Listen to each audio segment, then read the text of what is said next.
Hi, it's the 5th of January 2019. This is just a quick video to say what's happening and to wish you a very happy new year. This year has kind of started relatively well for me. I was very sick over the last couple of weeks, having cancer and also having had a lot of chemotherapy. My immune system is very weak, so sort of picking up infections and things is potentially life-threatening. So a big priority at the moment is to live through the winter. Japanese winter's really, really cold, and Japanese house also very cold. So at the moment I'm trying to focus on staying really healthy every day so that I can get through this winter. And so just a brief recap of what happened last year. Everything was going really, really well at the beginning of the year. I was approved for the proton beam therapy. I'd been approved the previous year, and then I couldn't do it because my chemo stopped working. Had to change chemotherapy. That started to work well. I could then have the proton beam therapy, but unfortunately it wasn't successful. So either there was some sort of hidden cancer in my liver, which couldn't be seen, so it couldn't be targeted by the proton beam therapy, or I think more likely some of the cancer cells in my liver were strongly what's called radio resistant. So anyway, I had a routine scan after the proton beam therapy just to see how things were, and got the rather shocking news that the tumour was tumour in my liver was getting really, really big. I think it was about 6 centimeters at that time, and it was sort of almost doubling in size every month. So I had to have what's called salvage surgery. So I had huge liver surgery. It's a very, very dangerous operation. Most surgeons in Japan would have refused to do it, but I went to a special hospital, the same hospital I had the proton beam therapy, and it's one of the most advanced hospitals in Japan, and the liver surgeons had a lot of experience doing this kind of dangerous surgery where you're doing liver surgery on someone whose liver has been subjected to radiation treatment, which is what the proton beam therapy was, and also I had a couple of years of chemotherapy, and both those treatments cause your liver to get hard. That's called fibrosis, and like you get fibrosis of the heart as well. That's basically when cross links form between the fibres of tissue, so it becomes hard, and it's no problem if it's sort of in your liver, because your liver is unlikely to get sort of stabbed or anything, except of course if you're doing liver surgery, the surgeon needs to cut through the liver tissue to cut out the cancerous tumours, and hard liver tissue bleeds quite uncontrollably, and that's why it's so dangerous. But the two surgeons did an amazing job, and I only lost about half a litre of blood during the surgery. If you're doing normal liver surgery, you'd hope to keep that sort of around 200 millilitres, but considering the fibrosis in my liver, 500 millilitres was excellent. So yeah, recovered from the surgery, and I haven't had chemotherapy since just before the surgery. So I had to stop chemo before the surgery because chemo stops your body healing. So I stopped it a month before the surgery, had the surgery in August. So I haven't had any chemo for 5.5 months or something now. And it's really, really nice not having chemotherapy. It's very scary because there's not really anything suppressing the cancer. except my weakened immune system, which I'm trying to help and boost as much as possible with immunotherapy. Immunotherapy is very, very expensive, so I can only have a little bit of that. So it's very, very scary, and it does look like the cancer is growing again in several places in my body. There seems to be a lung tumour in my right lung. It's still small, but it's quite scary. And then there's one of the lymph nodes is cancerous in my abdomen. And then there's sort of cancer cells around the membrane of the abdomen and around the liver where the surgery was. At the moment, those cancer cells don't seem to be forming a tumour, but possibly the next scan will show new tumours sort of around the liver. So it's quite scary not having chemo, but it's really nice that I'm off those chemo cycles at the moment. With a cycle, I had chemotherapy every 2 weeks, and it sort of made me very sick for a week. So I basically had a week when I was feeling okay, and then a week when I was feeling bad, and quite often I'd sort of get 2 bad weeks and then it would be time for chemo again. It's funny, because of not having chemo, I guess I look slightly healthier, which is actually really bad, because every time I sort of go for a walk or whatever, bump into friends and neighbours, and everyone says how well I'm looking, and I have to try and explain to them that this is because I'm not having treatment at the moment, and it's the treatment that was keeping me alive, and the cancer is now growing, and it's a very bad situation to be in. But it's very hard for people to accept and understand that, it's just natural to judge people's health on appearances. So that's tricky, and kind of, I don't want to say stressful, but it's a constant constant cognitive load on my brain. I'm trying to explain to people in a very nice way that I may look better, but blood tests and scans are showing things are not going well at the moment. But as I say, it's really nice not being on the chemo. I can spend a lot more time with my family and better quality time. Also, when I was on the chemo, because of one of the drugs I was having, a molecular targeted therapy called Erbitux, it damaged my feet a lot and made it very, very difficult to walk. That effect is still lasting unbelievably, but it's much, much reduced at the moment. So most days I can walk quite a bit. And that's really important, because walking is the main form of exercise I can do. There's a hole in my the wall of stomach muscle. There's a sort of big hole there from the surgery 2 years ago, where my intestine has been sort of a big chunk of the intestines cut away, and then a hole made in the stomach wall for the intestine to come out of, so that it can be connected to the colostomy bag.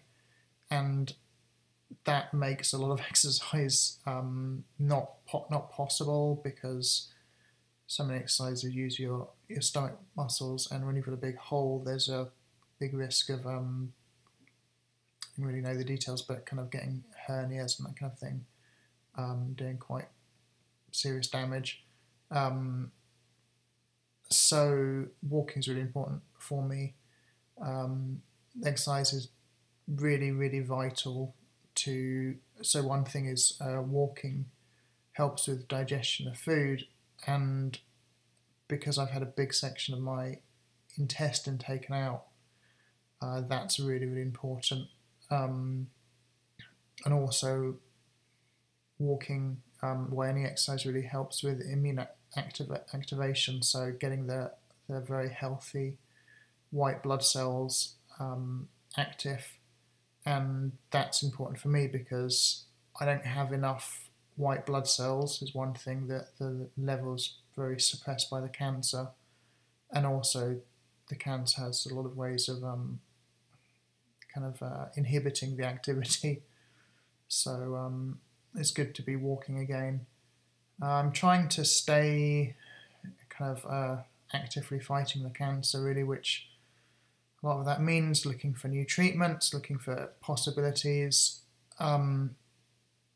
After my liver surgery, I went back to see the surgeon who took out part of my intestine about 2.5 years ago now. And at the time he had done that surgery, he said forming the stoma, which means making the hole in the stomach and for the colostomy bag, that would be a temporary thing. And that gave me a lot of, energy, really, more than motivation. My motivation is 100% live for my kids, to teach them as much as I can so that they can have a reasonable life when I'm gone, which, according to the recent blood tests and scans, could be relatively soon. So that's kind of been my motivation, but I got a lot of energy from this idea that although certain damage done by the surgery could never be repaired, like the nerves are damaged, particularly a nerve to my prostate, so I think a functioning prostate, which makes life quite miserable actually on a regular basis. It affects kind of emotions, hormone levels, a lot of just daily lifestyle stuff. That can't be repaired, but the idea that I could maybe have what's called a colostomy reversal, where the intestine is sort of reconnected and you no longer have to have this horrific colostomy bag, that gave me a lot of energy to kind of fight. And when I went back to the surgeon, he basically said, no, it's not possible in my case. So I think he had sort of previously said it.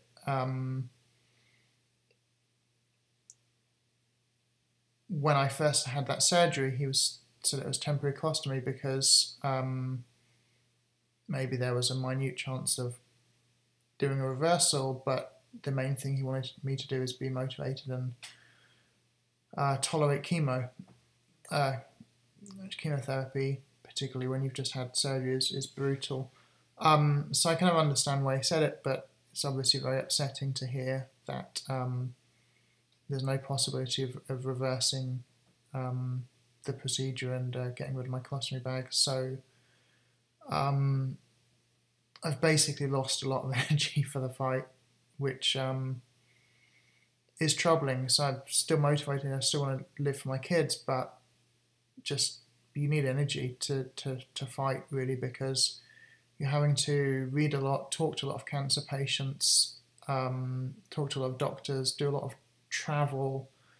I go to a specialist immunotherapy clinic. I also go to my regular hospital to see my oncologist. Every month I'm taking a